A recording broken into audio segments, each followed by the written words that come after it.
আল্লাহ রাব্বুল আমিন বলছেন, ও আমার হাবিব, আপনাকে আমি আল্লাহ রাব্বুল আমিন দায়িত্ব দিলাম, আপনি জানান, ওয়াযাক্কির ফাইন্না যিকরা তানফাউল মুমিনিন। আপনি কোরআনের জিকির করেন, আপনি কোরআনের বয়ান করেন, আপনি আল্লাহর বিধানকে তাদের সামনে যে স্মরণ করায় দেন, আমি আল্লাহ গ্যারান্টার হলাম, ফাইন্না যিকরা তানফাউল মুমিনিন, নিশ্চয় এই জিকিরের দ্বারা ঈমানদারদের উপকার হবে। আল্লাহ রাব্বুল আমিন উপকারকে এই জায়গাতে আম করে রাখলেন, খাস করেন আল্লাহ কি উপকার হবে। আল্লাহ বলছেন, নবী আপনি জানাই দেন, ওয়ামা খলাকতুল জিন্না ওয়াল ইনসা ইল্লা লিয়াবুদুন।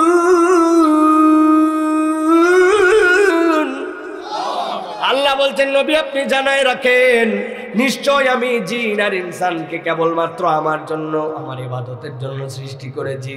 আল্লাহ বলছেন, দুনিয়ার মানুষ আর জিন সৃষ্টি হয়েছে আল্লাহর ইবাদতের জন্য। কিন্তু কিছু কিছু মানুষ একটু মাথার মধ্যে যদি ইসলাম সম্পর্কে ধারণা না থাকে, এই আয়াতে কারিমার দ্বারা সে ভুল বুঝতে পারে, সে মনে করতে পারে আমি যে নামাজ পড়ি, আমি যে দান খয়রাত করি, আমি যে রোজা রাখি, আমি যে মাহফিলের জন্য টাকা পয়সা দিয়ে সাহায্য করি, আল্লাহর কাছে এই যে ইবাদতগুলা করি, এইটার দ্বারা বোধহয় আল্লাহর মর্যাদা বৃদ্ধি পায়, আল্লাহ বোধহয় আল্লাহর মর্যাদা বাড়ানোর জন্য আমার দ্বারা ইবাদত নেয়। না না না, দুনিয়ার সব মানুষ যদি আল্লাহর ইবাদত বন্ধ করে দেয়, আমার আল্লাহর ইজ্জত এক চুলো কমে না। দুনিয়ার সব মানুষ যদি ইবাদত করতে শুরু করে, আমার আল্লাহর ইজ্জত এক চুলো বাড়ানো সম্ভব নয়। আল্লাহর ইজ্জত তার জায়গায় অনর। আল্লাহ বলছেন, তাহলে আমি যে তোমাদেরকে সৃষ্টি করলাম, জিন আর ইনসানকে কেন সৃষ্টি করলাম? ইবাদত করার জন্য। আল্লাহ বলতেছেন, তাহলে তোমার কাছে ক্লিয়ার থাকা দরকার, মা উরিদু মিনহুম মির রিজকি ওয়া মা উরিদু আন ইউতিমুন। আমি বান্দার কাছ থেকে রিজিকও চাই না, আমি বান্দার কাছ থেকে কোনো খাদ্যও চাই না। উল্টা আল্লাহ বলতেছেন, বান্দা জেনে রাখো, ইন্নাল্লাহু আর রাজ্জাকু যুল কুওয়াতিল মাতিন। তোমার রব হচ্ছে রাজ্জাক, তোমার রব হচ্ছে কুওয়াতিল মাতিন, অমুখাপেক্ষী রব, তিনি কারো কাছে মুখাপেক্ষী নন। এখন আপনার কাছে যদি জিজ্ঞাসা করা হয়, আল্লাহ এই আয়াতে যে আমাদেরকে রাজ্জাক বলেছেন, তিনি আমাদের রিজিক দাতা, এই কথায় কি আমাদের বিশ্বাস আছে কিনা? আল্লাহ যে আমাদের রাজ্জাক, বিশ্বাস আছে? আল্লাহ আমাদের রাজ্জাক, বিশ্বাস আছে, কিন্তু কনসেপ্ট আমাদের পরিষ্কার নাই। আল্লাহ কেমনে রাজ্জাক আপনার? বলে, আল্লাহর দয়ায় বিদেশে আমার এক ছেলে আছে, ঢাকায় একটা ভালো চাকরি করে, আল্লাহ দিলে জমি জমা আছে, হুজুর আমার খাওয়া পড়ার কোনো চিন্তা নাই, ধান চাল বাজার হাট নিয়ে আমার কোনো চিন্তা নাই, আল্লাহ দিলে আমার এই দিকটা আল্লাহ রাব্বুল আমিন খুব ভালো রাখছে। আপনি যদি মনে করেন আল্লাহ আপনারে খালি খাওয়ায়, আল্লাহ আপনার বাজার হাটের সমস্যা দূর করে দিয়েছে, আপনার ধান চালের সমস্যা নাই, তাহলে আল্লাহ যে রাজ্জাক এইটার আপনি 5% বুঝতে পারছেন। আল্লাহ যে রাজ্জাক এর 95% আপনার কাছে এখনো কনসেপ্ট পরিষ্কার নয়। কেমনে পরিষ্কার নয়?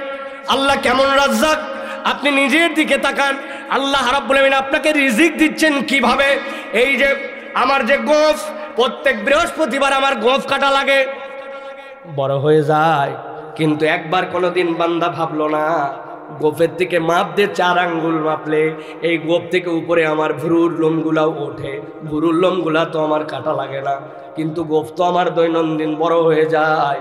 আপনার দাঁতগুলা মায়ের পেটের থেকে হওয়ার 1.5 বছরের মধ্যে দাঁত উঠে গেছে, বাড়তে বাড়তে আপনার এই ছোট্ট একটু দাঁত এইখানে এসে থেমে গেল। আর একই শরীরের মধ্যে আঙ্গুলগুলা সপ্তাহে সপ্তাহে নখগুলা বেড়ে যাচ্ছে, ওই নখগুলা আপনার কাটতে কাটতে অবস্থা খারাপ। তাহলে কোন আল্লাহ আপনার দাঁতরে জায়গা মতো থামায় দিল?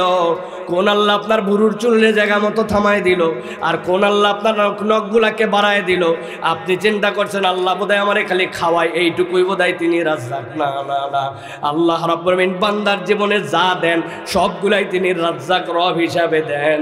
আল্লাহ বলছেন, এই জন্যই তিনি হচ্ছেন যুল কুওয়াতিল মাতিন। সুবহানাল্লাহ। ভালো করে খেয়াল করবেন, কতবার আমি উদাহরণ দেই, বাথরুমের ভিতরে জুতা পরি আমরা, ওই জুতা 6 মাস যেতে না যাতে জুতার তলা স্লিপারি হয়ে যায়, জুতা পরিবর্তন করা লাগে, স্পঞ্জ ফেলে দেওয়া লাগে, ঠিক কিনা? পায়ের তলার জুতা আপনার 10 ধাপ মাত্র বাথরুমের মধ্যে ঘোরেন, তাতেই আপনার জুতার তলা ক্ষয় যায়। 70 বছর বয়স হয়ে গেল, 10% সময় মাত্র আপনি জুতা পরছেন, স্যান্ডেল পরছেন, আর বেশিরভাগ সময় খালি পায়ে মাঠে ঘুরছেন, খালি পায়ে খেলাধুলা করছেন, খালি পায়ে ধান লাগাইছেন, খালি পায়ে মসজিদে গেছেন, খালি পায়ে বাড়ির মধ্যে ঘুরছেন। একবার মাথা দিয়ে একটু কল্পনা করে দেখেন, পায়ের নিচের স্যান্ডেল বাথরুমের ভিতরে 10 ধাপ ঘুরতে ঘুরতে 6 মাসে ক্ষয় যায়, আর আপনার আমার পায়ের তলা কেমন আল্লাহ নিয়ন্ত্রণ করে রাখলেন। এত হাঁটলাম, কোনোদিন পায়ের তলা তো ক্ষয়া, আমার তো কোনোদিন ব্লিডিং হলো না। ওইভাবে জুতার হিসাবে যদি পায়ের তলাও খোয়াইতো, তাহলে গুঞ্জরের মাহফিলে আজকে যাদের 50 বছর বয়স, এদের দেহ আসার কথা না, খালি কাল্লা ঘোরার কথা। কথা বুঝছেন নি ভাই? আমার আল্লাহ রাব্বুল আমিন বলছেন, বান্দা একটু হিসাব করো, ইন্নাল্লাহা হুয়ার রাজ্জাকু যুল কুওয়াতিল মাতিন। ও বান্দা, তোর রব হচ্ছে রাজ্জাক। রাজ্জাক ঠান্ডা মাথায় একটু বুঝিস।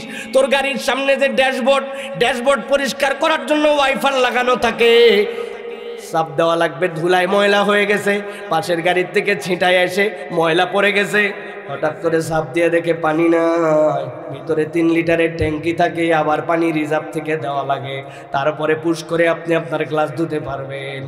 সারা বছরে হয়তো সর্বোচ্চ আধা ঘন্টা কি 1 ঘন্টার জন্য এটা চালানো লাগে, কিন্তু পানি পরিবর্তন করা লাগে। প্রত্যেক দিন বান্দা 22,000 বার চোখের পলক খুলতেছে আর বন্ধ করতেছে। কোনোদিন আপনার এই জায়গায় নিজের থেকে লিকুইড ঢুকানো লাগলো না, অথচ চোখ যদি একবার শুকায় যাইতো আর একবার যদি ঘ্যাস ঘ্যাস করে চোখের উপর দিয়ে পাতাটা খুলতো আর বন্ধ করতো, বান্দার চোখ ঝাপসা হয়ে যেত। আল্লাহ বলছেন, তুই মনে করছিস আমি তোরে খালি খাওয়াই, তোর চোখ যে খুলি আর বন্ধ করি বান্দা, এইটার হিসাবই তো আল্লাহর সামনে তুই দেওয়ার উপযুক্ত নস। হিসাব মিলায় নেন, হিসাব মিলায় নেন। মানুষের নাকের মধ্যে ছোট্ট একটা মেশিন থাকে, মেশিনটার নাম ফেরোনাস্ক। কি বলছি? এখন তাপমাত্রা চলে 17 ডিগ্রি সেলসিয়াস। আমি একবার নিউ ইয়র্কে ছিলাম, মাইনাস ছিল 10। সেখান থেকে গেছি ডেট্রয়েট, মিশিগানে, যাওয়ার পরে দেখি মাইনাস 13। সেখান থেকে বাফেলো গেছি, মাইনাস 30। বুঝছেন ব্যাপার? আপনার ফ্রিজের ভিতরে মাইনাস 17 আর আমি গেছি মাইনাস 30। আবার হজের সময় যারা গেছেন, আরাফাতের দিনের তাপমাত্রা 44, 45, 46 ডিগ্রি। মোবাইল খুলে দেখবেন feel like 50 degree Celsius, 50 degree তাপমাত্রা।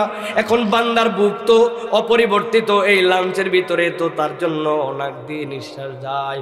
যেই বান্দা মাইনাসে আছে, ওই ঠান্ডা যদি একবার বুকের মধ্যে লেগে যায়, 1 মুহূর্তের মধ্যে বরফ হয়ে নিউমোনিয়া হয়ে শেষ হয়ে যাবে। কেননা বাহিরে মগ দিয়ে এরকম করে পানি নিক্ষেপ করে দিলে ওই পানি অটোমেটিক বরফ হয়ে যাচ্ছে, কিন্তু বান্দার লাঞ্চ তো ঠিকঠাক মতো চলতেছে।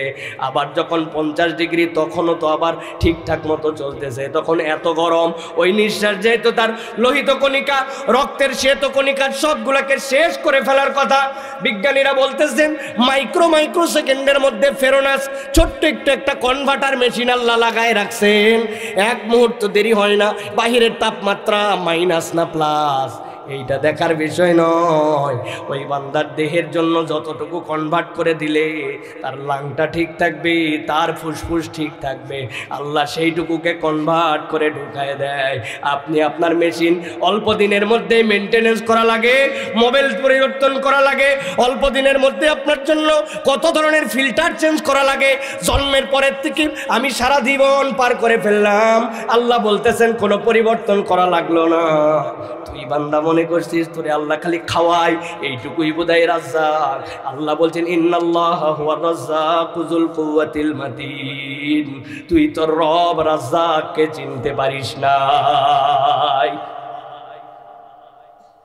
যদি আল্লাহকে চিনতে পারে, যে কান রব্বুল আলামিন আপনাকে দিয়ে দিলেন, যেই চোখ আল্লাহ দিয়ে দিলেন, আল্লাহ জিজ্ঞাসা করলেন নবী ওই বান্দাকে যে আপনি জিজ্ঞাসা করেন আমি রব্বুল আমিন তারে 2টা চোখ দিছি কিনা, আমি রব্বুল আমিন তার জন্য 2টা ঠোঁট দিছি কিনা।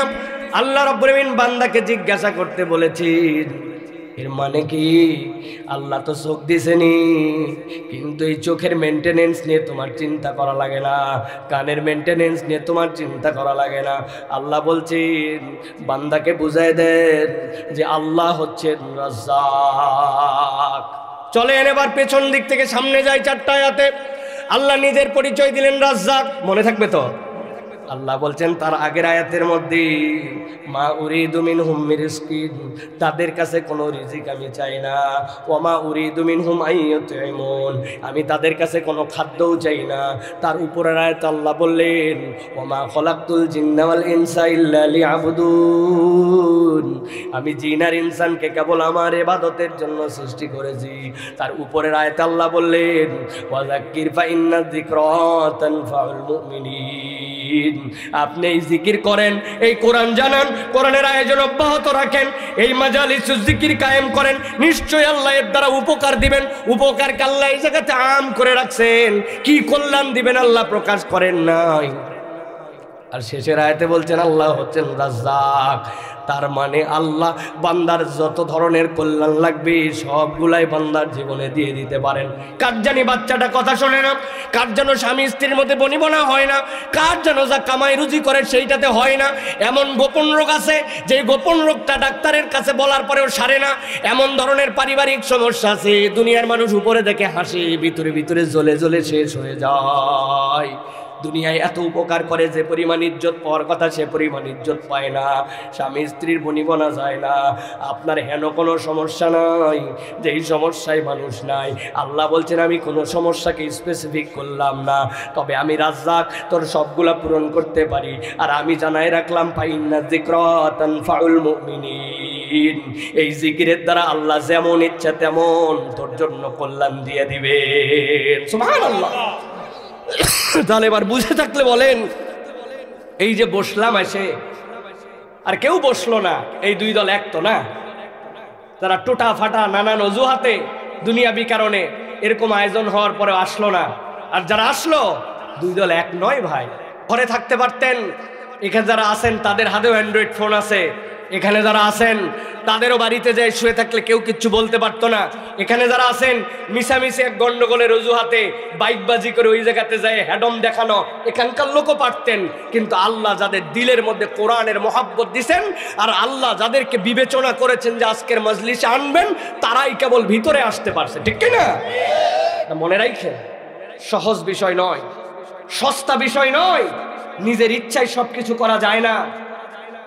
ইচ্ছার পেছনের একজন পরিচালক আছেন, মহাপরিকল্পনাকারী আছেন, তিনি হচ্ছেন আল্লাহ। ঠিক কিনা? যারে ধুকায় ধুকায় মেরে ফেলে দিবে জন্য নানান ষড়যন্ত্র করছে, নানানভাবে ক্রিটিসাইজ করছে, বাড়ি ভাঙ্গে ধুলিস্যাৎ করে দিছে, দেশ থেকে বাইরে হওয়ার নানান প্রস্তাব দিছে, হেন কোনো তার বিপক্ষে অবস্থান নাই যেটা করে নাই। রাত দিন 5টা কথা বললেই ওই অসভ্য এর বিপক্ষে কথা বলতো। আজকে পুরা বাংলাদেশের মানুষ দেখেন তার জন্য দোয়া করে। আরেকজন দেশের থেকে গেছে তো গেছে, এই দেশে আসার পরে তাতে জানাজা হবে বা দাফন হবে এরও গ্যারেন্টি নেই। আরো ভাঙ্গে বলা লাগবে না? আপনারা বোঝেন না তো কিছু। আপনাদের রাস্তাও যেরকম ভাঙ্গা, মনো ভাঙ্গা না। বুঝছেন কথা, বুঝছেন একটু। প্রিয় ভাইয়েরা, আল্লাহ রাব্বুল আলামিন আমাদেরকে বোঝার তৌফিক দান করুন। অনেক মুরব্বী চিন্তা করছে আমাদের তো মাথার উপর দিয়ে গেছে হুজুর, বুঝলাম না, পরে বুঝে নিয়েন পোলাপানের কাছ থেকে কি বলছে হুজুর। প্রিয় ভাইয়েরা, আল্লাহ আমাদেরকে বোঝার তৌফিক দান করুন। জীবন একটাই, সকলকেই চলে যেতে হবে, কিন্তু ঈমানের মৃত্যু আর হেদায়েতের আলো নিয়ে সকলের কবরে যাওয়া নসিব হয় না। বহু লোকের জন্য বহু লোক দোয়া করে, ধ্বংস হয় না কেন, মরে না কেন? আবার এমন লোক আছে জানে মরে যাবে, কিন্তু তার জন্য চোখের ফালি ফেলে আল্লাহর কাছে দোয়া করে, আল্লাহ এর আরেকটু হায়াত দাও। এটার নাম জীবন। ঠিক কিনা? এই জীবন সকলে পায় না, এর জন্য নসিব লাগে, এর জন্য কপালে লেখা লাগে। আল্লাহ আমাদেরকে যেন কবুল করেন, ঈমানের মৃত্যু যেন দান করেন। আল্লাহ যেন আমাদেরকে হেদায়েতের উপর অটল এবং অবিচল রাখেন। বলেন আল্লাহুম্মা আমিন। প্রিয় তরুণ যুবক যারা আসো, প্রিয় ভাইরা, আমি তোমাদের জন্য কিছু কথা বলতে চাই। আমি শারীরিকভাবে কথা বলার মতো অবস্থায় বিগত 3-4 দিন নাই।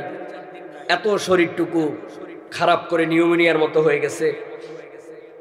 র্যান্ডম কথা বলি, কথা বলার সময় শরীর গরম হয়, গা ঘামে, বাহিরে নিঃশ্বাস নেই, নিঃশ্বাসটা ঠান্ডা থাকে। এত পরিমাণ ঠান্ডা লাগছে, এটা চিন্তার বাহিরে। আমার এই ক্ষুদ্র জীবনে কখনো এরকম ঠান্ডা লাগে না, এত কষ্ট। কিন্তু তারপরেও মাহফিল আলাদের কাছে আমরা যোগাযোগ করি, বলি ভাই অন্তত একটা দিন আমাদেরকে একটু, 2টা দিন একটু ছাড় দেন, ওনাদের কথা, হুজুর মরে গেলে আপনি লাশ পাঠাই দেন, আমরা জানাজা করে তারপর আবার ফেরত দেবো, তাছাড়া আমাদের ইজ্জত থাকবে না। চিন্তা করছেন, সার বলে কোনো শব্দ নেই, কিনে ফেলাইছে একবারে পুরা ভাই। তাও আগে টাকা পয়সা দিয়ে কিনলে হয়, আগে পুরো টাকা পয়সাও দেয় নাই, তারপরেও দাবি, মনের ভালোবাসা, আয়োজন করছে, তারা ঘোষণা দিছে, যুক্তি আছে। কিন্তু সবসময় এত কষা মন হলে হয় না ভাই, মাঝে মাঝে একটু ছাড় দেওয়া লাগে, আমরা তো মানুষ। প্রিয় ভাইরা, চলেন তাহলে আমরা কোরআন থেকে কিছু আজকে কথা শুনবো, রাজি আছি তো ইনশাআল্লাহ? ঠান্ডা ঠান্ডা সুন্দর করে আমরা একটা বিষয় শুনবো এবং চলে যাব। যারা আমার আগেও কথা শুনেছেন তারা জানেন আমার কথার শুরু আছে, আমার কথার শেষ আছে, নির্দিষ্ট একটা বিষয় আছে এবং আমি আমার মতো করে কথা বলে যাব। এই জায়গাতে কোনো গ্যাপ নাই, ফাঁকা নাই, ফোকর নাই, অন্য কিচ্ছু নাই। যা কথা ওই কথাটুকু ইনশাল্লাহ বলে যাওয়ার জন্য চেষ্টা করব। প্রিয় তরুণ যুবকেরা, আসো তো তোমরা ভাই, মুরব্বীরা জমে গেছে, ক্ষীর বাদ দাও, ইয়াংরা আছে ভাইয়েরা, কারা কারা আছে দেখি হাত দুটো উঁচু করো। মুরব্বীরা আছেন আপনারা? মুরব্বীরা দুই হাত উঁচু করেন না বাবা, লেটা বাইরে বসেন, লেটা বাইরে বসেন, আরাম করে বসেন, ওরম করে বসলে হবে না, আরাম, রিল্যাক্স, হ্যাভ এ রিল্যাক্স, সিউ নট ফর মাইন্ড না কি জানি বলছিল না একবার, হেভি ডায়লগ হয়েছিল। হাত চোদা করো, টান টান করে হয় নাই, হাত হাত নামান, হাত নামান, একসাথে দুই হাত তোলা লাগবে। এবার একটা হাত যেন নিচে না থাকে। আগে খেতা কম্বলের হাত বাইর করেন, খেতা কম্বলের ভিতরে যেগুলো হাত আছে বাইর করেন, মুখের বান্ধন খোলেন, খুলে একসাথে দুই হাত টান টান করে সোজা করেন। হ্যাঁ, লাস্ট আরেকটা সুযোগ দিব, হাত নামাও। ওই যে বাচ্চা কাচ্চা দাঁড়ায় গেছে দেখছেন উত্তেজনায়, মাশাআল্লাহ। এবার হাত তুলবো আর ডানে বামে চেক করে দেখবো কারা কারা উঠাতে পারে নাই, ঠিক আছে না ভাই? একসাথে সব হাত টান টান করে সোজা করেন। থামো থামো থামো থামো, হাত সোজা করেন। ডানে বামে দেখছেন সবাই তুলতে পারছে, মুরব্বীরা উঠাতে পারছে। দেখেন কত কষ্ট করে মুরব্বী তাও সোজা করছে, মাশাআল্লাহ। হাত নড়ে যাচ্ছে, চাচারে পড়ে যাচ্ছে, তাও আছে, সোজা করেন, সোজা সোজা। হ্যাঁ, এবার দুই দিকে নড়াচড়া দেন, জোরে জোরে জোরে জোরে, হাতে হাতে লাগান একটু চাচাদের সাথে, এই যে আমি যেরকম লাগাচ্ছি এরকম লাগা দেন, বাড়ি দেন। হ্যাঁ, দিচ্ছেন, মাশাআল্লাহ। হাত সোজা করেন এবার, সোজা সোজা সোজা সোজা সোজা, আমার মতো আমার মতো সোজা করছেন। হ্যাঁ, এবার পিছনে টানা দেন, একটু পিছনে, এবার সোজা করেন, হাতটা এই বুক বরাবর নেন। এবার একটু এরকম করেন তো এই জায়গার থেকে, মাশাআল্লাহ, সোজা হয়েছে। এবার এবার গলাটা একটা পরিষ্কার দেন। হয়নি চাচা, হয় নাই। ওই যে চাচা যেটা বসে আছেন, হ্যাঁ আপনি আপনি গলাটা ভালো করে পরিষ্কার দেন, মজবুতের সামনে না পেছন থেকে দেখে শব্দ দেন তো। বাচ্চা কাচ্চার গলা পরিষ্কার হয়েছে? রেডি সব? বুক বরাবর হাত, হাত নামাই ফেলছেন নাকি? বরাবর। এবার আমি একটা তাকবীর দিব, আসমানের দিকে হাত তুলে একটা ঝাড়া স্লোগান দিতে হবে, পারবেন ইনশাআল্লাহ? জীবন থাকলেই কি গেলেই কি, এইরকম একটা হিম্মত করা তাকবীর দিতে হবে, পারবেন? ফাঁকি মারবেন না তো, বুঝছেন? কিন্তু যারা পারবেন তারা বলেন আল্লাহুম্মা আমিন। আর হাজার বলার পরেও যারা পারবেন না তারা বলেন আল্লাহুম্মা আমিন। ও বাবা, কোন দিকে আমিন বলতেছেন? দুই দিকে আছেন আপনি, দেখেন পারবেন না তাও আমিন। পারবেন তো ইনশাআল্লাহ? দেখে এই যুবকেরা রেডি সব? আমি যখন বলবো লিল্লাহে তাকবীর, হাত দুটো আসমানের দিকে ছুড়ে দিয়ে বলতে হবে আল্লাহু আকবার। আজকে যারা প্যান্ডেলের ভিতরে এই তাকবীরের সাথে শরীক হতে পারবে না তারা হচ্ছে কপাল পোড়া। রেডি আছেন ইনশাআল্লাহ? দেখে একটা তাকবীর দেন, লিল্লাহে তাকবীর, আল্লাহু আকবার, লিল্লাহে তাকবীর, আল্লাহু আকবার। আল কোরআনের আলো, আল হাদিসের আলো, তোমার নেতা আমার নেতা, তোমার নেতা আমার নেতা, আলেম ওলামা যেখানে, আল্লাহর আইন যেখানে, গান বাজনা যেখানে, মারামারি যেখানে, কোরআন বিরোধিতা যেখানে, লিল্লাহে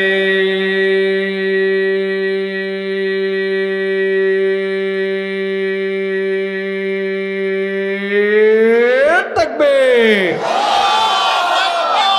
মাশাআল্লাহ। শয়তান আছে আর এলাকা ছাড়া, ঠিক কি না? কারণ আল্লাহু আকবার শুনলে শয়তান সেখানে আর থাকতে পারে। কোন প্রমাণ আছে আপনাদের কাছে? আছে? কারো কাছে প্রমাণ আছে? আছে বলে কার কাছে? কোন দেখি কি প্রমাণ? আছে, কিন্তু আপনারা কখনো হিসাব মিলায় দেখেন। আমি একটা প্রমাণ দেই। জ্যৈষ্ঠ মাস, কঠিন গরম, গাছের পাতা পর্যন্ত নরম হয়ে গেছে, দুনিয়ার মানুষ তৃষ্ণার্ত হয়ে গেছে, ডানে বামে সব মানুষ ক্লান্ত, ভর দুপুর বাজে তখন 12:59।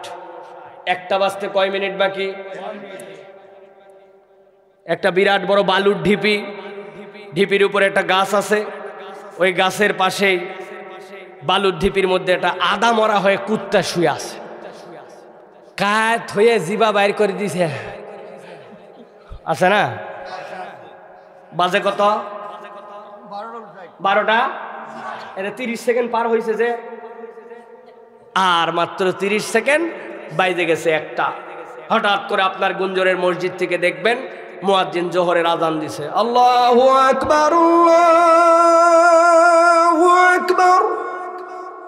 যেই মুয়াজ্জিন আল্লাহু আকবার দিছে, ওই যে বালুর মধ্যে যে আদা মরা কুত্তা, ওই তখন সজাগ হয়ে উঠে মাথা উঁচু করে আছে না?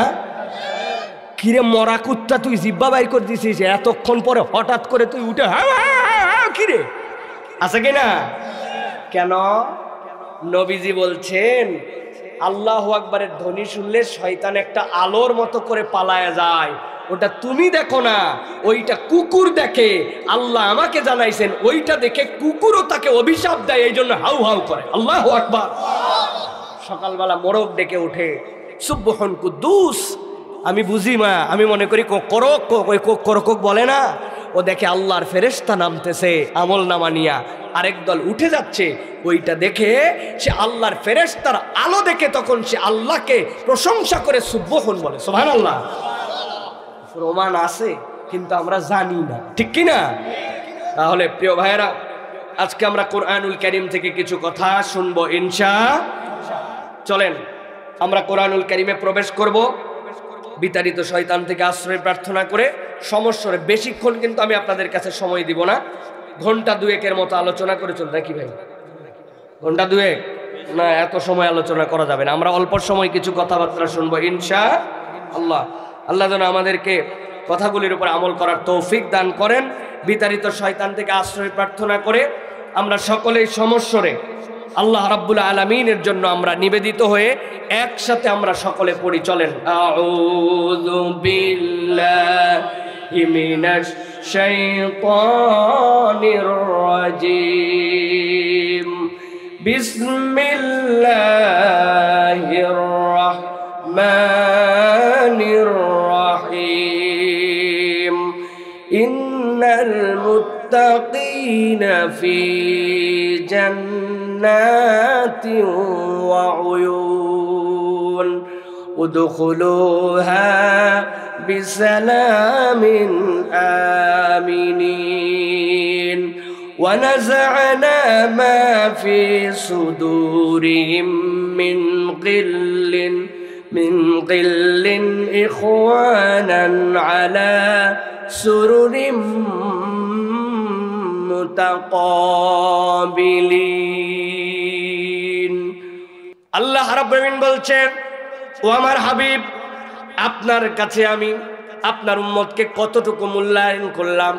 আল্লাহ রাব্বুল আলামিন বলতেছেন, জানেন নাকি এই মানুষের মধ্যে থেকে যখন তো ঈমান আনে আল্লাহর সাথে সাথে তার পরিচয় মুমিন হিসাবে লেখেন, কিন্তু আল্লাহ বলছেন আল্লাহ তাকে এইটুকুর মধ্যেই সীমাবদ্ধ রাখতে চান না। আল্লাহ চান সে আল্লাহর বিধিবিধানের কাছে সমর্পিত হয়ে যাক, আল্লাহ যা বলেছেন সেটা বিনা বাক্য ব্যয়ে মানতে শুরু করুক। একবার যদি বান্দা সেখানে এই কথা শুনতে শুরু করে, আল্লাহ বলছেন সে তখন মুসলিম। কিন্তু আল্লাহ এইটুকুতেই তাকে রাখতে চান না।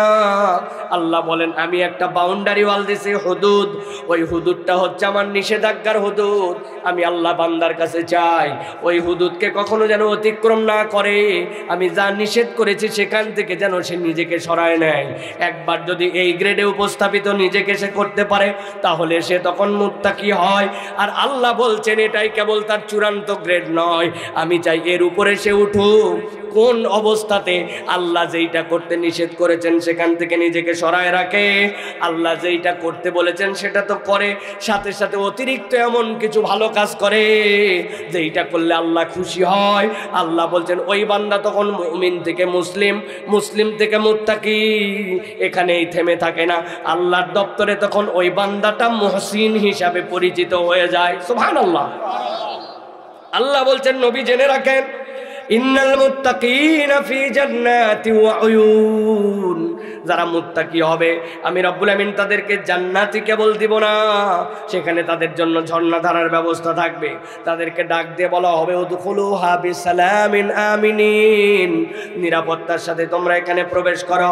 গভীর মনোযোগে খেয়াল করেন, আল্লাহ জান্নাতে ঢোকার সাথে সাথে প্রত্যেকটা বান্দার জীবনে 3টা নিয়ামত যুক্ত করে দিবেন। 1 নম্বরে আল্লাহ বলছেন ওয়া নাযানা মা ফি সুদুরিহিম মিন গিল্লিন, দুনিয়ার বুকে একজনের সাথে আরেকজনের ঈর্ষা ছিল, দুনিয়ার বুকে হাজার চেষ্টা করার পরে ঈর্ষা তার মধ্যে থেকে দূর করতে পারে নাই। অমুকের ছেলেটার আমার ছেলেটা একসাথেই কোচিং করলো, তারটা ডাক্তারিতে চান্স পেয়ে গেল, আমি খুশি, কিন্তু আমারটা যে পাইলো না তার জন্য একটু ঈর্ষা দিদের মধ্যে কাজ করে। একই এলাকায় ছিলাম, আমার ছেলেটা অমুক দেশে গেল, আরেকজনেরটা ইউরোপে চলে গেল, আমার মনের মধ্যে তার জন্য ভালো লাগা আছে, কিন্তু দিলের মধ্যে একটু ঈর্ষা থাকে, একটু হলেও একটু কষ্ট থাকে। আল্লাহ বলতেছেন যেই না জান্নাতে ঢুকবে আমি আল্লাহ বললাম তাদের অন্তরের মধ্যে যে ঈর্ষা থাকবে সাথে সাথে সবগুলা দূর করে দেওয়া হবে। আল্লাহ বলছেন তারা ইখওয়ানা, ভাই ভাই হয়ে যাবে। আল্লাহ বলছেন এরপরে এই ভ্রাতৃত্বের প্রকাশ স্বরূপ আলা সুরুরিম মুতাকাবিলিন, আল্লাহ আল্লাহর সামনে তাদেরকে সামনাসামনি বসায়া মজমাতে হাজির করে দিবেন। সুবহানাল্লাহ। আল্লাহ বলছেন 2 নম্বর কি হবে জানো নাকি, লা ইয়ামাসুহুম ফিহা নাসাবুন, আমি রব্বুল আলামিন জানালাম যত ভালো জিনিসই সে শুনুক না কেন, যত ভালো জিনিসই খাক না কেন, যত তৃপ্তিকর বিষয় হোক না কেন, বান্দা মাত্রই দুনিয়াতে তার জীবনে ক্লান্তি আসবে। আল্লাহ বলছেন আমি এরপরে ওই বান্দার জন্য জান্নাতে ঢুকে দ্বিতীয় যেইটা করব তার থেকে ক্লান্তি দূর করে দিব, তার জীবনে আর কোনো ক্লান্তি থাকবে না। ওয়া মা হুম মিনহা বিমুখরাজিন, আর আমি আল্লাহ গ্যারান্টি দিব এই জান্নাত থেকে আর কখনো তোকে বের করা হবে না। সুবহানাল্লাহ। এবার বুঝে থাকলে বলেন এরকম জান্নাতে যাওয়ার আমাদের ইচ্ছা আছে না নাই? সকলের মনে এরকম জান্নাতে যাওয়ার তামান্না আছে না নাই? আল্লাহ বলছেন আপনার উম্মতের 2 তামান্না থাকবে, কিন্তু চোখ বন্ধ করে মাথা যদি নিচু করেন, ঠান্ডা মাথায় সকল চিন্তা বাদ দিয়ে একটু কল্পনা করেন, আজকে ফজর থেকে এই যে এখন রাত 10:30 পৌনে 11টা এই পর্যন্ত আমার সারা দিনের যে আমল নামা, চোখ দিয়ে কি দেখলাম, কান দিয়ে কি শুনলাম, মানুষ মনে করলো মুরব্বী হয়ে গেছে, দাড়ি পেকে গেছে, এই লোকের বোধহয় ভিতরে আর কোনো খারাপ কল্পনা টল্পনা আসে না, কিন্তু উনার সামনে দিয়ে এক মহিলা চলে যাওয়ার পরে ভিতরে তার কি জেগে গেছিল ওইটা যদি কপাল দিয়ে লেখা হয়ে যেত, দুনিয়ার মানুষ সালাম দিত না। দুনিয়ার মানুষ যদি জানতো তার চোখের গুনাহ কি, একাকী ঘরের গুনাহ কি, তার নামাজ তরকের গুনাহ কি, নামাজ পড়া অবস্থায় তার দিলের অবস্থা কি, তার বাহিরের বাহ্যিকতা আর পরিবারের মধ্যে তার হালকে, আল্লাহ বলতেছেন এইগুলা জানলে জান্নাত তো দূরের কথা, জাহান্নামেও জায়গা হয় কিনা বান্দার মনে এই ভয় আসার কথা, ঠিক কিনা? আল্লাহ বলছেন নবী আপনি জানাই দেন যারা জান্নাতে যাওয়ার জন্য এই ঘটনাগুলো শোনার পর আগ্রহ করবে তাদেরকে একটা আশার বাণী আমি আল্লাহর পক্ষ থেকে দিচ্ছি, নাব্বি ইবাদি আন্নী আনাল গফুরুর রহিম, আমার বান্দাকে আপনি জানায় রাখেন, হতাশ হোস না বান্দা, হতাশ হোস না, আমার বান্দাকে জানান আনাল গফুরুর রহিম, বান্দা তোর যত গুনাহ থাক না কেন, যিনি সব গুনাহ ক্ষমা করে তোর প্রতি দয়া করতে পারেন তিনি তোর রব, তিনি তোর আল্লাহ। আল্লাহ বলছেন নবী জানান ওই বান্দাদের কাছে যারা জান্নাতে যেতে চায়, আর আল্লাহ রাব্বুল আমিন নিজেকে গফুর বললেন, ওই রবের জন্য তাদের সাথে একটা সম্পর্ক বানাতে চাই, তারা কি একটা কাজ করতে রাজি কিনা? আল্লাহ বলতেছেন নবী বলেন আফালা ইয়াতুবুনা ইলাল্লাহ, তোমরা কি আল্লাহর কাছে ফেরত আসবে না? ওয়া ইস্তাগফিরুনাহু, আর তার কাছে কি ক্ষমা চাইবে না? আল্লাহু গফুরুর রহিম, আর তোর আল্লাহ তো গফুর, তোর আল্লাহ তো রহিম। আল্লাহ বলতেছেন ওই জান্নাতে যেতে চাইলে আল্লাহর কাছে ফেরত আসতে হবে আর আল্লাহর কাছে ক্ষমা চাওয়া লাগবে, ঠিক না? নবীকে বলতেছেন, নবী আপনি জানান, কুল ইয়া ইবাদিয়াল্লাযীনা আসরাফু আলা আনফুসিহিম, তোমরা যারা অন্তরের উপর বাড়াবাড়ি করেছো, লা তাকনাতু মির রাহমাতিল্লাহ, আল্লাহর রহমত থেকে নিরাশ হয়ে যেও না। ইন্নাল্লাহা ইয়াগফিরুয যুনুবা জামিআ, তোর জীবনে যত গুনাহ যিনি ক্ষমা করতে পারেন তিনি হচ্ছেন তোর রব আল্লাহ। আল্লাহ বলছেন, নবী আপনি বলেন, ইন্নাহু হুয়াল গফুরুর রহিম, তিনিই তো গফুর, তিনিই তো রহিম। আল্লাহ বলছেন, নবী বলেন, ওয়া আনিবু ইলা রাব্বিকুম ওয়া আসলিমু লাহু, আল্লাহর দিকে দিলটা জুড়ায় দে, তার কাছে মাথা নোয়ায় দে। মিন ক্বাবলি আইয়াতিয়াকুমুল আযাব সুম্মা লা তুনসারুন, আল্লাহর আযাব চলে আসার আগে তুই ফেরত আয়। যদি একবার আযাব চলে আসে তাইলে কিন্তু আর কেউ তোরে সাহায্য করতে পারবে না। এই আয়াতগুলো আমাদেরকে প্রমাণ করে আল্লাহ বান্দাকে জাহান্নামে নেওয়ার জন্য সৃষ্টি করেন নাই, আল্লাহ বান্দাকে জান্নাতে নেওয়ার জন্যই সৃষ্টি করেছেন। আল্লাহ চান তার বান্দা জান্নাতে যাক, কিন্তু আল্লাহ শর্ত দিছেন যে আল্লাহর কাছে জান্নাতে যেতে হলে আল্লাহর কাছে ক্ষমা নিয়ে যাওয়া লাগবে। ঠিক কিনা ভাই? আজকে মূলত আমাদের সংক্ষিপ্ত সময়ে মূল আলোচ্য বিষয় হচ্ছে, আমরা তো জানি আল্লাহর কাছে আমাদের যেতে হবে, আল্লাহর সামনে আমাদেরকে দাঁড়াতে হবে, সে যে হালতেই হোক, কিন্তু আল্লাহর কাছে আমাদের ক্ষমা নিয়ে দাঁড়ালে জান্নাত, ক্ষমা নিয়ে না গেলে বিপদ। ঠিক কিনা? আল্লাহর কাছে আমাদের ক্ষমা নিতে হবে।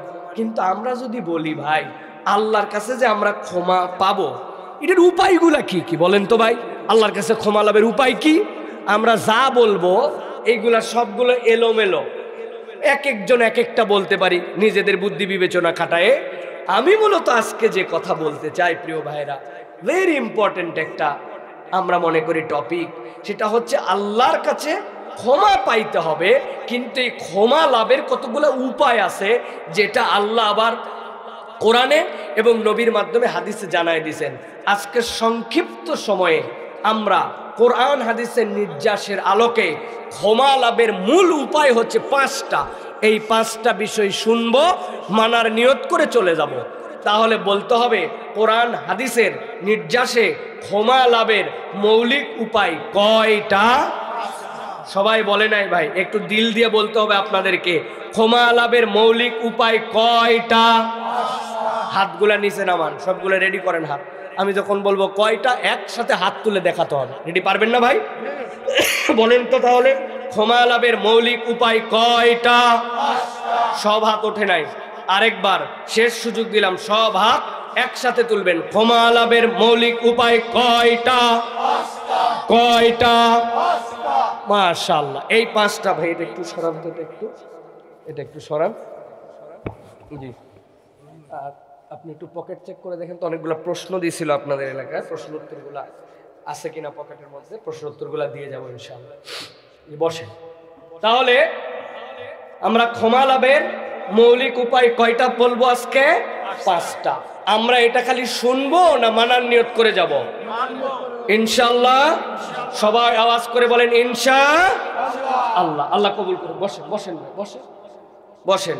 তাহলে আমরা এই 5টা বিষয় শুনবো এবং নিজেরা বুঝবো, প্রয়োজন অন্যকে জানাবো যে আল্লাহর কাছে আমরা ক্ষমা নিয়ে আমরা জান্নাতে যেতে চাই। রাজি আছিস ইনশাআল্লাহ?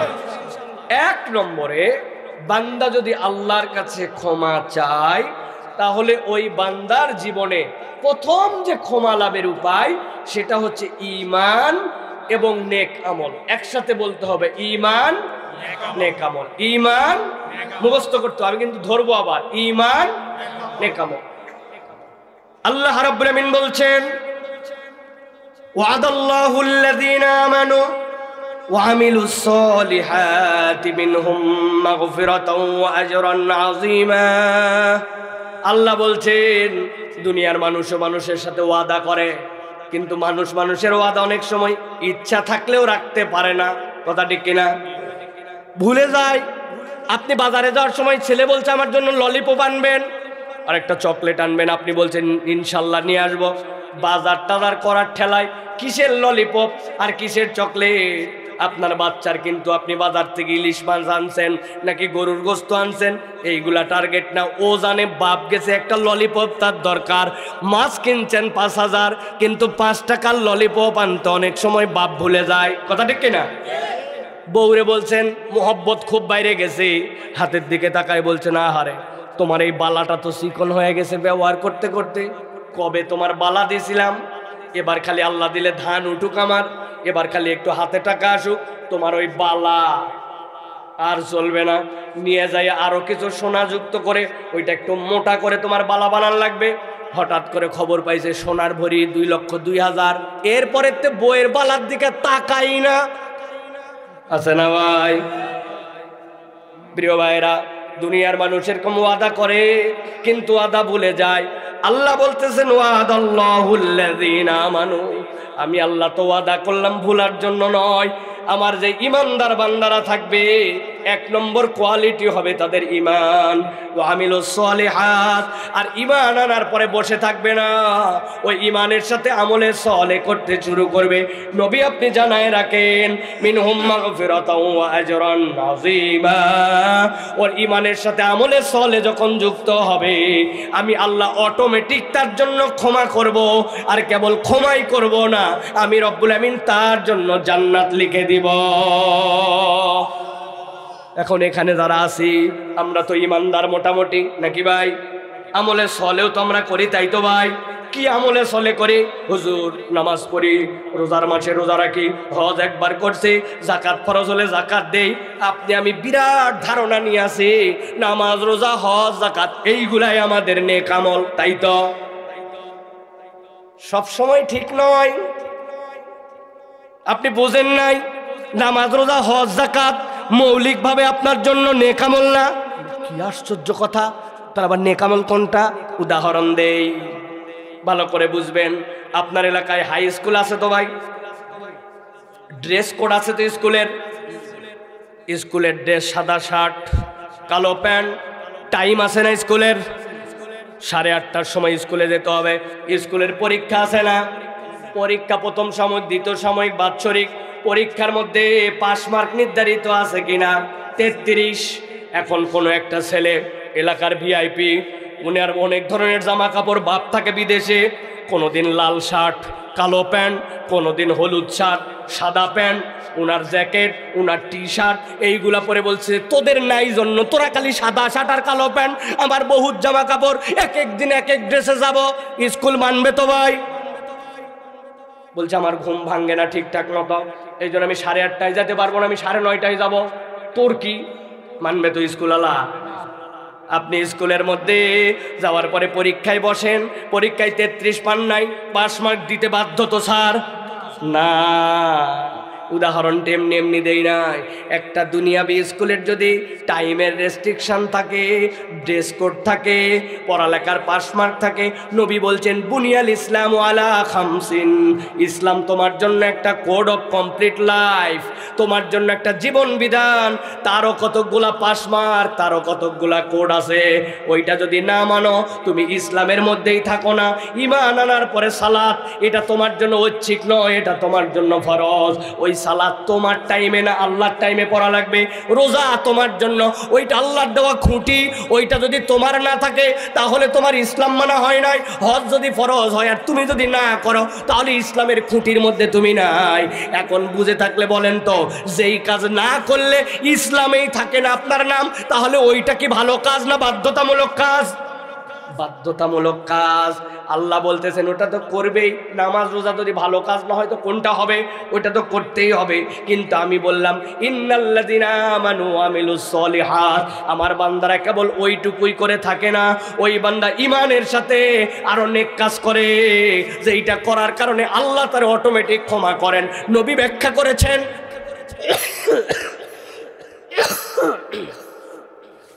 নবীজি সাল্লাল্লাহু আলাইহি ওয়াসাল্লাম ব্যাখ্যা করেছেন কমসে কম 6টা কাজ আছে তোমার।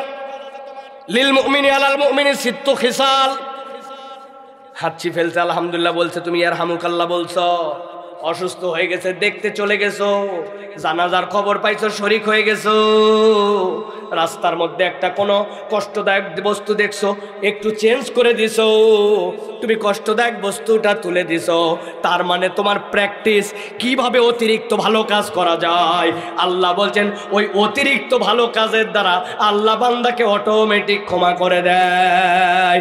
এখন নিজেদের দিকে তাকায় দেখেন, নামাজ রোজা হজ যাকাতের বাহিরে আমরা আমাদের অতিরিক্ত নেক আমলের খবর আর খুঁজে পাই না। বাচ্চা কাচ্চা অনেক আছে এলাকায়, সারাদিন আড্ডা মারে, মোটরসাইকেল চালায়, রাস্তা বুঝলাম ঠিক হয় না, কিন্তু একদিন তো তোমরা উদ্যোগ নিতে পারতে যে এইগুলা খানাখন্দ বিশাল বড়, ওই খানাখন্দগুলো একদিন আমরা অত্যন্ত পক্ষে 5 হাত পূরণ করি। কি 5 হাত পূরণ করি? মসজিদের মধ্যে ইমাম সাহেব মুয়াজ্জিন সাহেব তো আছেই, কিন্তু মসজিদের ফ্যানগুলা কালো হয়ে গেছে, জায়নামাজগুলা ময়লা হয়ে গেছে, মুয়াজ্জিনের জন্য কঠিন। 10 বন্ধু বলে নিয়ত করছে বৃহস্পতিবার দিন অজুখানাটা চকচকা করে, বাড়ির থেকে ব্রাশ নিয়ে এসে, বাড়ির থেকে ডিটারজেন্ট নিয়ে আসে, বাড়ির থেকে হারপিক নিয়ে এসে মসজিদটা ধুয়ে দিব, মসজিদের আশপাশটা সাফ করে সুন্দর করে কিছু ফুলের গাছ লাগাই দেব, এলাকাটা পরিচ্ছন্ন করব, কোন মানুষটা বিপদে আছে তার পাশে গিয়ে একটু দাঁড়াবো। আল্লাহ বলতেছেন, আল্লাহ দেখতে চান ঈমান আনার পরে তোমার সাধ্যের মধ্যে যেখানে কল্যাণকর করার কিছু আছে, তুমি সেই কল্যাণের সাথে যদি যুক্ত হও, আল্লাহর কাছে মাপ তোমার চাওয়া লাগবে না, আল্লাহ এই কল্যাণের কাজের দ্বারা অটোমেটিক তোমাকে মাফ করে দিবে। এই জন্য অতিরিক্ত অনেক কাজ নিজের জীবনে যুক্ত করতে হয়। মুরব্বী ঘড়ি দেখে 1:29 মিনিট 24 সেকেন্ড, আরো 26 সেকেন্ড আছে, নামাজের মসজিদে ঢুকতে চায় না, ডিজিটাল সমস্যা। অথচ মসজিদে ঢুকে 2 রাকাত তাহিয়াতুল ওযু পড়তে পারে, 2 রাকাত দুখুলুল মসজিদ পড়তে পারে, মসজিদে ঢুকে পর্যন্ত 1টা রাকাত অতিরিক্ত 2টা রাকাত নামাজ পড়বে, আমল নামাই নাই। অথচ মুরব্বী ঘোষণা দিয়ে বেড়ায়, বাপ বেটা টাটা সব চাকরিজীবী, বিদেশে থাকে, আমি এখন ফুল অবসর। আছে না ফুল অবসর উনি, কিন্তু উনার নিজের জীবনে কোনো আমল যুক্ত হয় নাই, এক পাতা কোরআন শরীফ এক্সট্রা পড়ে না। আল্লাহ বলতেছেন, ইন্নাল্লাযীনা আমানু ওয়া আমিলুস সলিহাত, তুমি অতিরিক্ত একটা নিজের জন্য ওজিফা বানাই নাও, প্রত্যেক দিন 1000 বার তসবিহ হাতে হোক, হাতে গুনে হোক, আমি নবীর প্রতি দরুদ এবং সালাম পাঠ করি, লা ইলাহা ইল্লাল্লাহু ওয়াহদাহু লা শারীকা লাহু লাহুল মুলকু ওয়া লাহুল হামদু ইউহয়ি ওয়া ইউমীত। এইটা আমি 500 বার পড়ি, আমার কাজ নাই, কিন্তু আমার অতিরিক্ত আমল আছে। আল্লাহ বলছেন, ঈমানের সাথে আমলে সলে তুমি যদি প্র্যাকটিস করো, আল্লাহ এইটা তোমার নাজাতের ওসিলা হিসাবে কবুল করবেন। তাহলে বুঝে থাকলে বলেন, ঈমানের পরে খালি ফরজ কাজে থেমে গেলে হবে, নাকি আমাদের জীবনে ক্ষমা পাওয়ার জন্য অতিরিক্ত কাজের চেষ্টা করা লাগবে? লাগবে কি না? এই মাহফিল বাস্তবায়নে আপনার চেষ্টা করছেন, এটা অতিরিক্ত নফল কাজ, এটা আপনার জন্য খরচ করছেন, টাকা দিছেন, পয়সা দিছে, হুজুর আদায় করতে গেছে, হুজুরকে বলছে আদায় করা লাগবে না, ওয়াজ করেন ঠিকঠাক মতো, এগুলো আল্লাহ দিলে আমরাই ম্যানেজ করে দিয়ে দিতে পারি। এটা একটা অনন্য নজির আমাদের জন্য। তাহলে আমাদের প্রত্যেককে ভালো কাজের সাথে যুক্ত হতে হবে। রাজি আছি তো ইনশাআল্লাহ? 2 নম্বরে, বান্দা যদি আল্লাহর কাছে ক্ষমা পেতে চায়, আল্লাহ বলতেছেন আল্লাহর কাছে তাহলে বান্দাকে ক্ষমা চাওয়া লাগবে। কি বলছি? ক্ষমা চাওয়া লাগবে। এটা আবার কেমন কথা হুজুর? আমরা জানি তো, চলেন তো কেমন করে জানি। আল্লাহ কি বলতেছেন দেখি। আল্লাহ সূরা নিসার মধ্যে বলতেছেন, ওয়া মান ইয়ামাল সুআন আও ইয়াজলিম নাফসাহু সুম্মা ইস্তাগফিরিল্লাহ ইয়াজিদিল্লাহা গফুরুর রহিমা। আল্লাহ বলছেন, আমার বান্দার মধ্যে থেকে মাইয়ামাল সুআন, যারা গুনাহ করে ফেলবে, আও ইয়াজলিম নাফসাহু, অথবা তার নফসের প্রতি জুলুম করে ফেলবে, আল্লাহ বলতেছেন এরপরে সে বসে থাকে না, সুম্মা ইস্তাগফিরিল্লাহ, আল্লাহর কাছে ক্ষমা চায়, আল্লাহ বলছেন ইয়াজিদিল্লাহা গফুরুর রহিমা, ওই বান্দা আল্লাহকে গফুরও পাবে, আল্লাহকে দয়াবানও পাবে। সুবহানাল্লাহ। তার মানে আল্লাহ বুঝাতে চান, বান্দা তুই আল্লাহর কাছে ক্ষমা চাওয়া লাগবে, তোর অপরাধ স্বীকার করে আল্লাহর কাছে ক্ষমা চাওয়া লাগবে, ঠিক কি না? হুজুর আমরা তো ক্ষমা চাই কেমনে? আসসালামু আলাইকুম ওয়া রাহমাতুল্লাহ, আসসালামু আলাইকুম ওয়া রাহমাতুল্লাহ, আল্লাহু আস্তাগফিরুল্লাহ। বাবারে, এমন জোরে যে আস্তাগফিরুল্লাহ আস্তাগফিরুল্লাহ আস্তাগফিরুল্লাহ বলছে, ফেরেশতাও ঠিক মতো বোঝে নাই যে কি বলছে। কথা বলেন। আল্লাহর কাছে ভুল আর অপরাধে তামাম জীবন বরবাদ, মরা আর জাহান্নামের মধ্যে কোনো পার্থক্য নাই। কিন্তু আল্লাহর কাছে ইস্তেগফার যেটা করছি আমি, ওই ইস্তেগফারটা স্বয়ং একটা বেয়াদবি, ঠিক কি না? আপনি ঠিক তো বলছেন কিন্তু না বুঝেন। আপনারা দুইটা উদাহরণ দিয়ে বুঝাই। আপনার বয়স হয়ে গেছে 70, ইউনিয়ন পরিষদে গেলে আপনি এখন বয়স্ক ভাতা পাবেন। একজন পরামর্শ দিছে, যাও চেয়ারম্যানের কাছে যাও, যাওয়ার পরে তোমার বয়স্ক ভাতার কার্ডটা বানাও। আপনি এখন চেয়ারম্যানের কাছে গেছেন, বুঝেন কিন্তু কি জন্য? বয়স্ক ভাতার কার্ডের জন্য। যাওয়ার পরে চেয়ারম্যানের রুমের বাইরে যারা ছিল, ভাই চেয়ারম্যান আসে বসেন, আগে ঢুকেন না, বসেন। চেয়ারম্যানের কি জন্য আইছেন? বয়স্ক ভাতার জন্য কথা বলতে। আমাকে চেনে, ঠিক আছে। চেয়ারম্যান সাহেব অনেকক্ষণ পরে ভিতরের কাজ শেষ করার পরে বলছে ওনাকে ডাক দাও।